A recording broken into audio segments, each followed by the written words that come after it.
Al-Jazeera International, our voice in the world.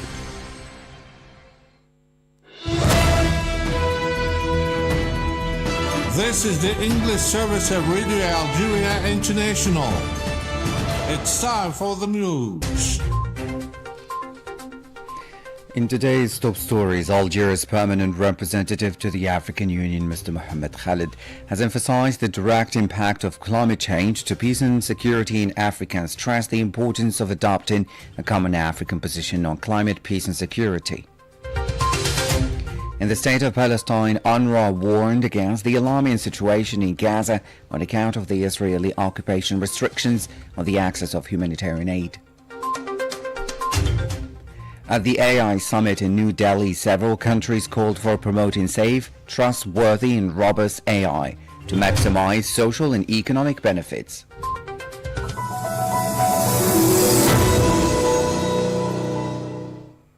Hello and welcome to Radio Algeria International. I'm Jamal Slimani. The Peace and Security Council of the African Union has held a session chaired by Egypt devoted to the relationship between climate change and peace and security in Africa. During the meeting, the Council member states affirmed that climate change is a fundamental factor in the escalation of threats and undermines efforts to achieve stability and sustainable development, emphasizing the need to keep the issue of climate, peace and security among the permanent priorities on the Council's agenda.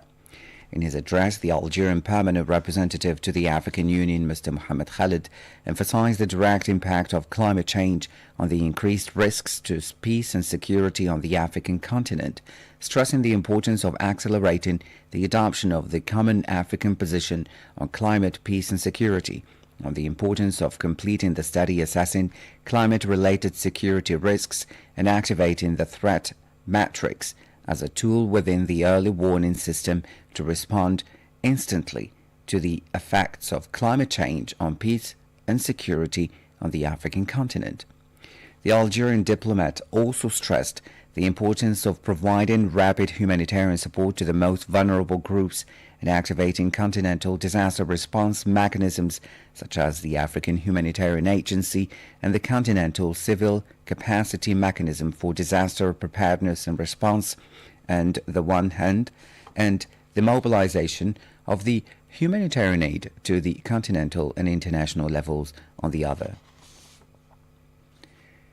As you followed in our top stories, as UNRWA warned against the alarming situation in Gaza on account of the Israeli restrictions on the access to humanitarian aid, 2 Palestinians were killed and 3 others wounded in airstrikes targeting various parts of the enclave.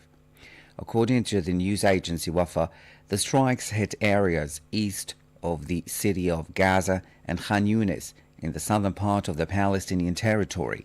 In this respect, UNRWA warned that the ceasefire enforced last October in the Gaza Strip remained fragile, saying that the continued Israeli attacks and restrictions are undermining the access to humanitarian aid. In a message posted on social networks, it stressed that the pursuit of the Israeli violence and displacement of the population were preventing the access to and delivery of basic supplies. Earlier, the UN agency said it could carry on its action by providing essential services to the displaced, notably healthcare, education, shelters, thanks to extended presence on the ground. Meanwhile, the UN Secretary General Antonio Guterres condemned the murder of 1 Palestinian youngster by Jewish settlers in a village near occupied Jerusalem. This took place on Thursday, and Nasrallah then succumbed to his wounds later in the day. In the same attack, settlers shot and injured 3 other Palestinians. The Secretary General extends his heartfelt condolences to the family and loved ones of the victim. That family sadly includes your colleague, Abdelhamid Sayam. On behalf of my office, we extend his condolences to him and his entire family. The Secretary General calls for a prompt, thorough, and transparent investigation into the circumstances of this incident and for those responsible to be held to account. And he urges the government of Israel to take concrete steps to halt and prevent all acts of violence by Israeli settlers against Palestinian population, and that would be following their obligations as the occupying power. That was UN Secretary General's spokesperson Stéphane Dujarric. Tension has increased over the past months in the West Bank, where the Jewish settlers' violence has risen amid new decisions by the Israeli occupying authorities to expand control over the Palestinian territory. Now, in Lebanon, President Michel Aoun has firmly condemned the air raids carried out by the Israeli army against the southern and eastern parts of the country, during which at least 12 people were killed. He was quoted by the news agency ANI as saying that the strikes constituted a new violation of Lebanon's sovereignty and a blatant breach of international obligations. President Aoun emphasized that such aggressions translated a contempt of the international community's will and of UN resolutions, claiming that Resolution 1701 be respected and fully implemented. The Lebanese president urged the guarantee countries to take up their responsibility and put an end to the attacks and safeguard Lebanon's sovereignty, security, and territorial integrity, and spare the region from a new escalation of tensions. Iran says it is considering to submit within 2 or 3 days a draft agreement on its nuclear program. The Iranian Foreign Minister Abbas Araghchi was quoted by MSNBC as saying that the proposals would be submitted to his U.S. counterparts, envoy Steve Witkoff and President Trump's son-in-law Jared Kushner. The three men took part in indirect discussions held 4 days ago in Muscat under Oman's mediation. According to the Iranian diplomacy chief, the United States did not ask Iran to renounce enriched uranium, which Tehran considers a red line in any negotiations on its nuclear program. Now to Africa. A new round of negotiations on electoral reform has begun in Somalia between the government and the opposition.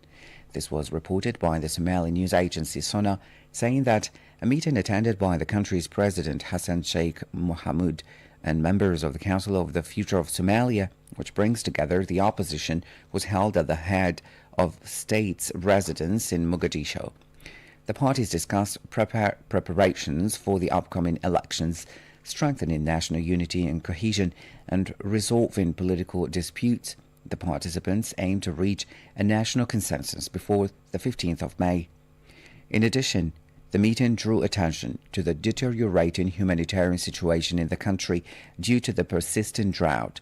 Meanwhile, the World Food Programme has said that the aid provided by the agency to Somalia is at risk of coming to a complete halt by April without new financial commitments. The agency's Director of Emergency Preparedness and Response, Rose Smith, warned of a situation that is deteriorating at an alarming rate.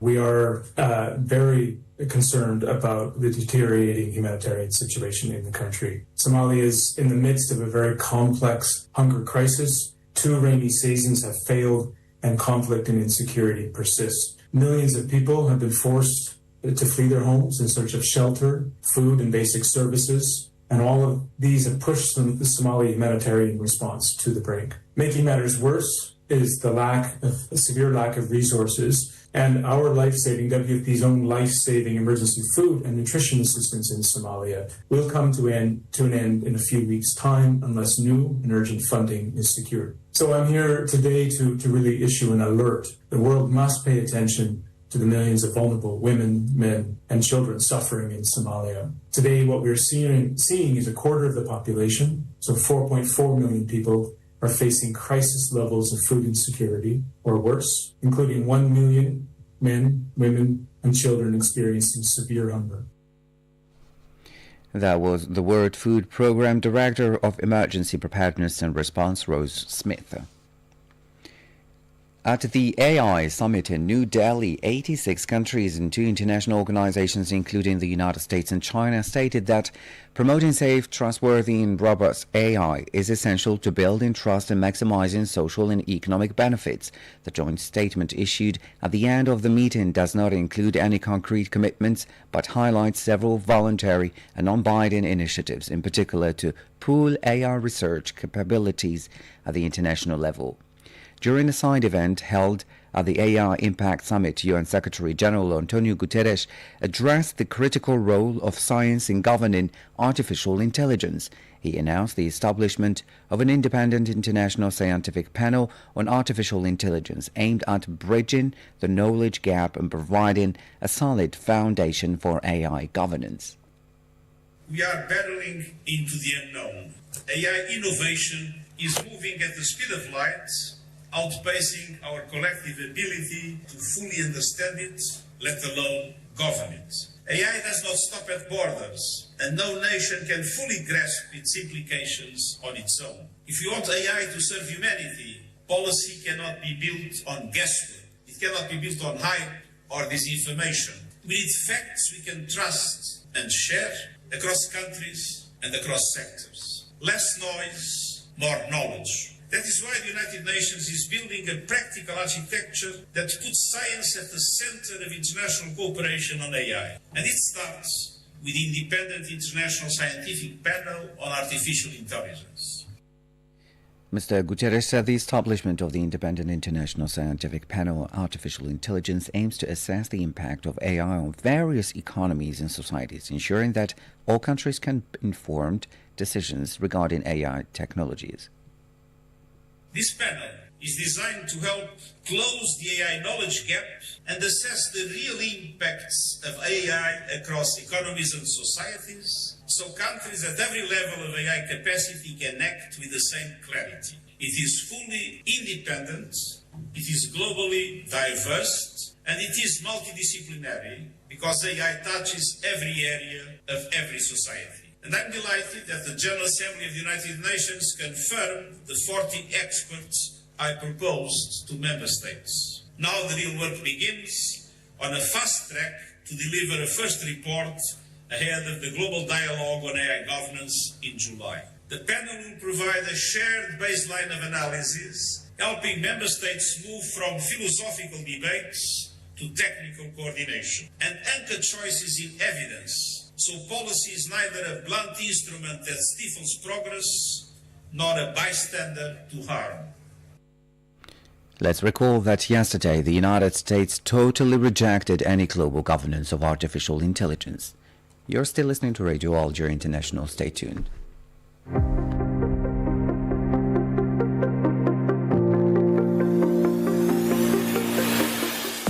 Hello and welcome to your weekly program Technoverse and the Science Planet on Radio Algeria International. From planning a picnic to bracing for a storm, weather forecasts influence our daily decisions, yet many of us take them for granted.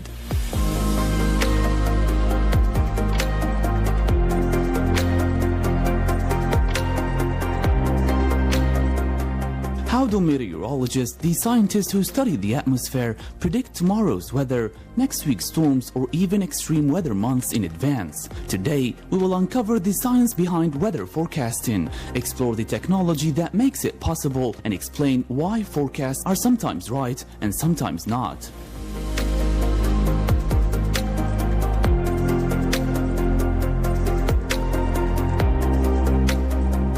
Weather forecasting begins with careful and continuous data collection. Meteorologists gather information from a wide variety of sources to get a complete picture of current conditions. Satellites orbiting the Earth provide images of cloud cover, storm systems, temperature variations, and even ocean currents, offering a global perspective. Meanwhile, weather stations on land continuously record local temperatures, humidity, air pressure, wind speed, and rainfall in real time, capturing the conditions closest to where people live. Weather balloons carry instruments high into the atmosphere, delivering detailed readings of pressure, temperature, and wind patterns at various altitudes, which help track how the atmosphere changes with height.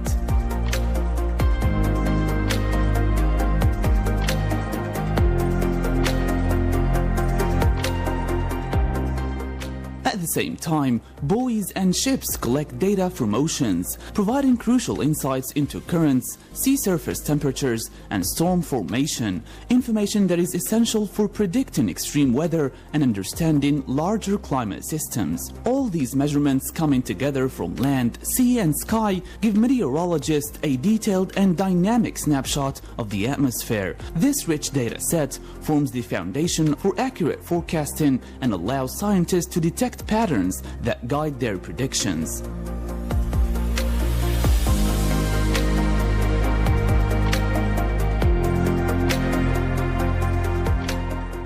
Once data is collected, meteorologists process it using supercomputers, which are extremely powerful computers that can perform billions of calculations per second to process complex data and run simulations. These computers run mathematical models of the atmosphere, simulating how air, water, and energy move across the planet.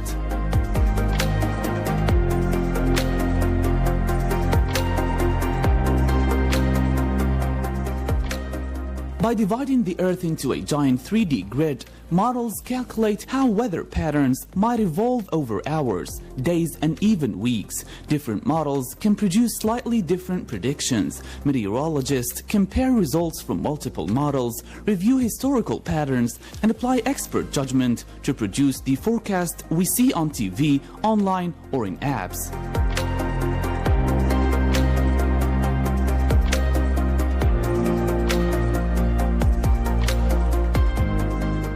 Despite advanced technology, weather forecasts are never perfect. Chaos theory, often called the butterfly effect, explains how even tiny differences in initial measurements can lead to very different outcomes, making precise long-term predictions inherently difficult. Forecasts are generally more reliable for the short term, typically 1 to 3 days, while predictions beyond 7 to 10 days carry greater uncertainty.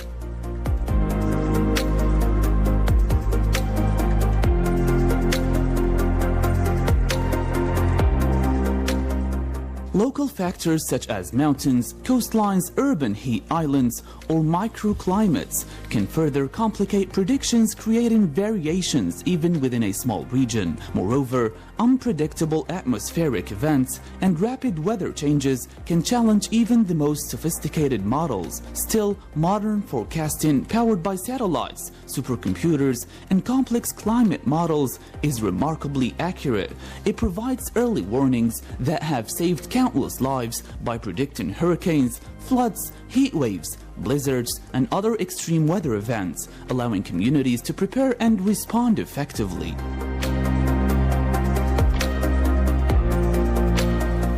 Chief of Partner Engagement and Coordination, World Meteorological Organization (WMO) Erica Alice said early warning systems are crucial, with efforts focusing on AI-enhanced forecasts and ensuring people can act on them. Early warning systems are becoming more and more actually a fundamental human right.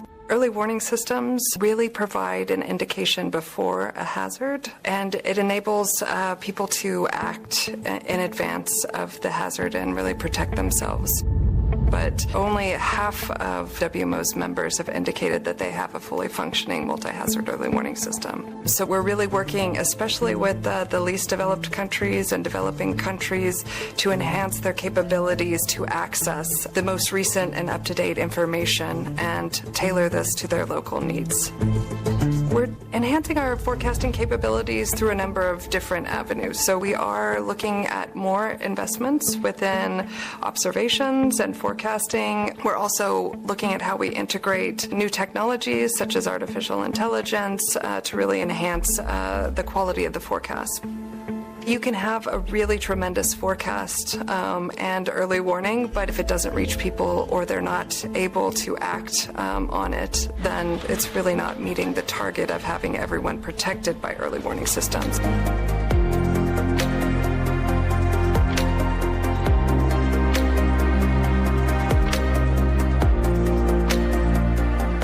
Weather forecasts go far beyond helping you plan your day.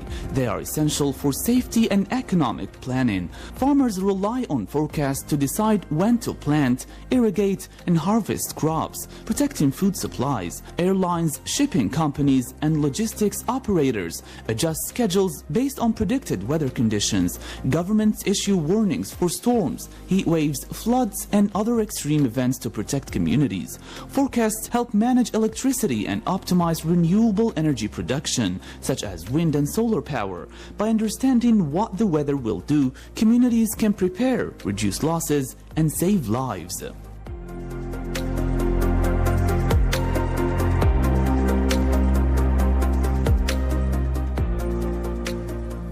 Modern forecasting is a collaborative effort. Scientists around the world, from pioneer meteorologists like Wilhelm B. Jerknes, who developed early weather models, to contemporary experts in climate prediction, have contributed to our ability to anticipate atmospheric events. Their research has improved early warning systems, climate simulations, and disaster response strategies, showing how science can protect societies and economies alike.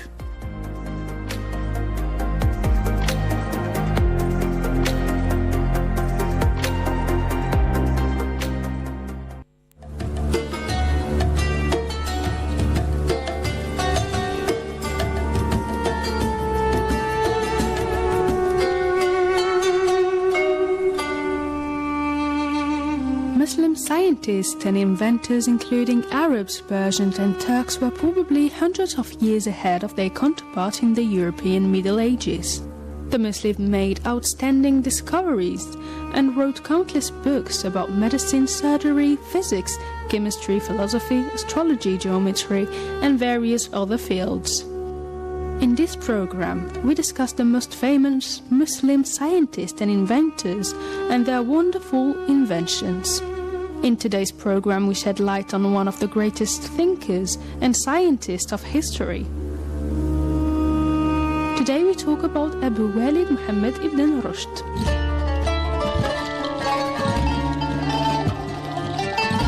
He was born in 1128 CE in Córdoba, Spain. His name is often Latinized as Averroes. A product of 12th century Islamic Spain, he set out to integrate Aristotelian philosophy with Islamic thought.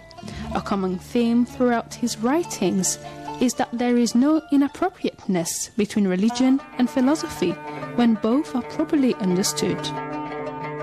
His contribution to philosophy took many forms, ranging from his detailed commentaries on Aristotle, his defense of philosophy against the attacks of those who condemned it as different to Islam, and his construction of a form of Aristotelianism which cleansed it as far as was possible at the time of Neoplatonic influences. Ibn Rushd's educations followed the traditional path, beginning with studies in hadith, linguistics, jurisprudence, and scholastic theology. Throughout his life, he wrote extensively on philosophy and religion, attributes of God, origin of the universe, metaphysics, and psychology. He excelled in philosophy and jurisprudence and was nicknamed the jurisprudent philosopher. The role of the philosopher in the state was a topic of continual interest for Ibn Rushd. His thought is generally creative and highly controversial, producing powerful arguments that were to puzzle his philosophical successors. He argues that there are two forms of truth, a religious form and a philosophical form, and that it does not matter if they point in different directions. His work suggests that the understanding of religion, which ordinary believers can have, is very different and impoverished when compared with that available to the philosopher. In philosophy, Ibn Rushd was criticized by many Muslim scholars for one of his books, which nevertheless had a deep influence on European thought, at least until the beginning of modern philosophy and experimental science. His views on fate were that man is neither in full control of his destiny, nor it is fully predetermined for him. Ar-Rushd's longest commentary was in fact an original contribution, as it was largely based on his analysis, including interpretation of Quranic concepts. Ibn Rushd's summary, the opinions or fatwa of previous Islamic jurists on a variety of issues, has continued to influence Islamic scholars to the present day, notably Javd Ahmed Ghamadi. At the age of 25, Ibn Rushd conducted astronomical observations during which he discovered a previously unobserved star. He was also of the view that the moon was opaque and obscure, and had some parts which were thicker than others, with the thicker parts receiving more light from the sun than the thinner parts of the moon. He also gave one of the first descriptions of sunspots. Ibn Rushd also made remarkable contributions in medicine. In medicine, his well-known book Kitab al-Kulliyat fi al-Tib was written before 1162 AD. Its Latin translation was known as Collegiate. The work composed of 7 books concerning anatomy, physiology, pathology, symptomatology, pharmacology, hygiene and therapeutics. In it, Ibn Rushd threw light on various aspects of medicines, including the diagnosis, cure and prevention of diseases, and he made several original observations. He wrote at least 67 original works, which including 28 works on philosophy, 20 on medicine, 8 on law, 5 on theology, and 4 on grammar, in addition to his commentaries on most of Aristotle's work and his commentary on Plato's The Republic.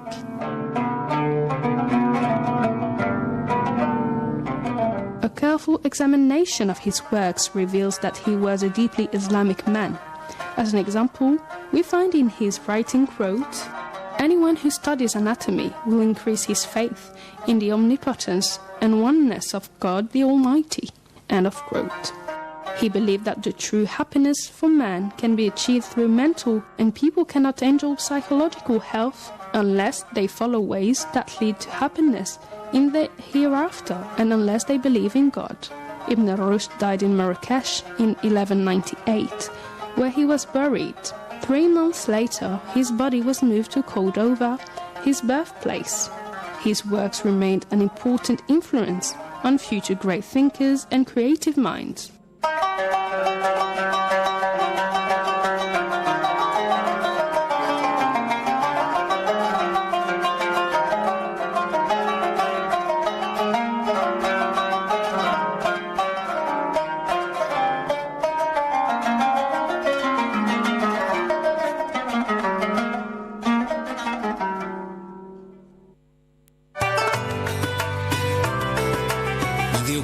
Of the holy fasting month of Ramadan, Radio Algeria International wishes all listeners a blessed month filled with peace, joy, and prosperity. May God accept your good deeds.